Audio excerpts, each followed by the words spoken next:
everyone, welcome to Morning Laziness. I'm Nilima Kayers, and today we are bringing to you an interview session with Miss Nandita Madan. Morning Laziness is an online magazine dedicated to women. It showcases various articles, personal life stories, and interview sessions on different matters concerning women. And today, our interviewee, Miss Nandita Madan, happens to be an artist, interior designer, as well as a great artist and entrepreneur from Delhi. So let us welcome our interviewee. Hello, Miss Nandita. Hi, how are you? I'm doing great. How are you doing, ma'am? I'm doing well too, thanks. Great. So since you're on board with morning laziness, what is your morning mood? I'm feeling great. Looking forward to my conversation with you. That sounds great. Great. So quite recently, Morning Laziness launched a very own NFT collection called Women in Metaverse. So which is your favorite meta character? It's a tough question to answer. I was going through all these, and I feel that each one is an achiever in her own self, and each one has contributed to the society in a very positive way. So I found all of them really nice. There's no particular favorite, but I think all of them are great. And, That's so sweet of you. Great. What made you smile today? whoa, yeah. I guess the rain, the sound of the rain in the morning, it was like light rain, and then the fresh greens around, beautiful colors, and the chirping of the birds, sound of life all around. Feeling Oh blessed, my yeah. God. Oh my God. You Yeah. remind me of the poem, The Rain on the Roof. Right. So, what fascinated you towards this career path that's full of fashion and artwork and everything? I think it was creativity of freedom and self-expression. And somehow I think I just got lucky, and I was fortunate enough to be surrounded by a lot of creative people when I was growing up. And there's a lot of nature around me, which inspired me a lot. And I always wanted a career where I could express myself, my thoughts freely in a creative way. So, as art has no boundaries, I feel that is one of the. I just thought that was my best option to go for, and I have passion. Art is my passion, and I just feel that any painting, any creative thing, any creative person does shares a part of him or her in that painting. So the personality of the artist reflects in the work that the artist does. And I always wanted to be able to do that somehow. So that's what Absolutely. inspired. Absolutely. Yeah, and talking about reflecting the artist's personality on the artwork, you seem to be deeply in touch with your origins, as most of your paintings, when I had gone through, touch upon the Indian heritage and culture. So, what influenced you to adopt this pattern, to take your culture and your history along with you? Um, I think you know what the thing is. I was born in India. I'm an Indian, and I'm deeply connected with my roots, my culture. So that makes it kind of easier for me to reflect that in my work because I feel I belong there, and that's a part of me. So whatever work I do, it just comes out on the canvas like that. And India being a very diverse country, and this and culturally rich and the heritage, it makes me. I feel I can share. Uh, the richness, the culture, Indian culture with this part of the world through my artwork also. So that kind of influences me more to do that Indian part, using that in my artwork. And definitely, I'm very fascinated by India. But that doesn't mean that I don't respect or admire other cultures. I do that also, and I have done artwork with other cultures, reflecting other cultures also in my work. And depending on the need of the client or but yes, definitely I'm more uh, towards Indian just Yeah, because yeah, I'm comfortable with. right, more inclined to our what do you say, our Indian culture and traditions. Great. So, how did you Yes. actually kickstart your professional life? I've been painting for a very long time, pretty much all my life, but it was more of a hobby than I earlier. And then, as you may know, or I'm not sure, that I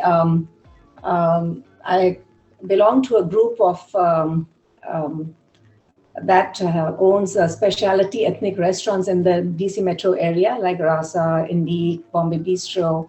So it all started when I was asked to do the interiors for Bombay Bistro. That is the first restaurant that we opened, and I didn't have any clue what I was doing, but I did something, and that's when it started. So I got the opportunity to display my creative skills there, and I guess it turned out good because I did get a lot of recognition because of that. And after that, there was no stopping. I did all the restaurants I'm taking up other projects also. So that's how it all started.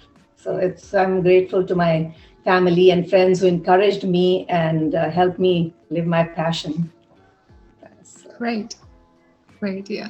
Now, the scarves and ties you had designed also follow a similar pattern of your paintings. So, do you plan to expand our designing on more handmade scarves and perhaps other clotheswear as well? yes. My ties do have a very ethnic feel because I want them to be different from the regular ones that we do. But my scarves are pretty universal, very bright colors, um, and then yes, I would love to do more, but I've started painting saris also now, but only on commission pieces because I just want them to be exclusive. So I don't want so I'm doing it, but not like on a very large scale. I do have projects right now going on, but it's not like commercially, but very exclusive stuff. So that's what I'm trying to do. Right. So, what is the most challenging aspect of becoming an interior designer? Ah, so I feel the most challenging part of being an interior designer is to understand the client's need, understand the client's vision, and then work with the client to balance to make a balance between the practical and what is practical and what is required, and make the client happy also, and you be happy with what you're doing. So that I think is very important that's I think the most challenging thing for me, to understand the client first and his needs, and then work around that, because everything else kind of follows in place once you really know what the client needs and you're sure that he and she will be happy about what you're doing. So for me, that is very important. Yeah. Exactly. So, what is your latest artwork? Huh. I think the latest one that I did was, it was it's a large painting that I made for somebody's house in the area, and it's a large house, and they had the living room. They wanted a big painting, and they had the color scheme was black and gray, which I normally don't use those colors. I'm a person with very bright colors, so it was a big challenge for me to do something in those colors. And so I made a dancing figure in a small. It's a huge painting. It's more like a charcoal effect, but gray and black. And according the client loved it, so I guess it's nice. And yeah, that was my last piece that I did before I traveled to India recently, and so. Yeah, that sounds great. Well, so who is your favorite artist who has like influenced you so much into this artwork and into this very, very, very arena domain of art? Um, I actually don't follow any artist as such, as in particular, but I do like Amrita Shergill's work, and in my work, somewhere you will find reflections of Jamini Roy and Ramesh Chawar. They're all Indian artists, and a lot of not so known artists, because I try to follow a lot of people who are not so known, because um, I guess what I'm looking for, I find it there. So yeah, I do take references from their work, and I try to learn a lot, because there's lots to learn. Nobody is a perfect artist. You just there's every day, like, there is more to learn every time you make another painting. You feel like this is not perfect. I need to know more. So yeah, I don't follow anybody in particular. I admire all of them, because any artist who does anything brings out their emotion in their own way out, and they're sharing themselves, a part of themselves, with the world. So I think they're all very good, but yeah, I don't follow anybody in particular because I do mixed media. I do all kinds of art. It's not like I'm not doing just one particular kind of art. Like I'm not doing just oil painting. I work with clay. I work with mirrors. I work with anything and everything that I get my hands on. So it's different, but yeah. But I definitely admire Amrita Shergill's work. I like her. I like her. Oh, thanks for sharing that. Well, so what would be some initiatives that you would like to share with our mint readers who wish to expand their artistic talents? Oh my God. Okay. um, I feel I feel like art is very therapeutic, and I think everybody should try their hands on it. And if you feel like doing it, you should just get up, get a canvas, and just throw some paint and see how feel you good about it. How you really feel good when you do that. And I would suggest that if you have any this thing desire, do it. Don't sit back and say, "Oh, I'm not good" or "I'm not this thing." You have to try, as we all have hidden talents, and unless we open that door and you know and try to figure out, it's not going to happen. So just I would suggest that please go ahead and try it out, and learn to live your dreams and just do what is good, gives you happiness. But yeah, I don't know if you have time, but there is a small story that I can share with this on this. If okay. Yeah, So sure, one please. time I had a get together in my house, about 35, 40 people. And everybody used to always say, "Oh my God, you paint. Oh my God, you this. I wish I could do it. I wish I could do that."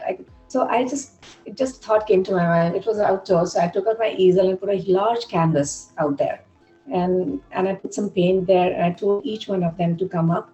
And whatever came to your first thought that came into you, just paint that on the canvas. So uh, that was just so, I mean, it turned out to be one of the most beautiful paintings. Everybody's thoughts are on there, as to somebody thought like in a car, somebody's got Ganesha, somebody's got Maryland. This little girl wanted to go to Maryland College Park, so she put that M. So it turned, and it actually is become a part of my living room now, because it's a memory basically. So that encouraged some of the people to start trying out and painting at home.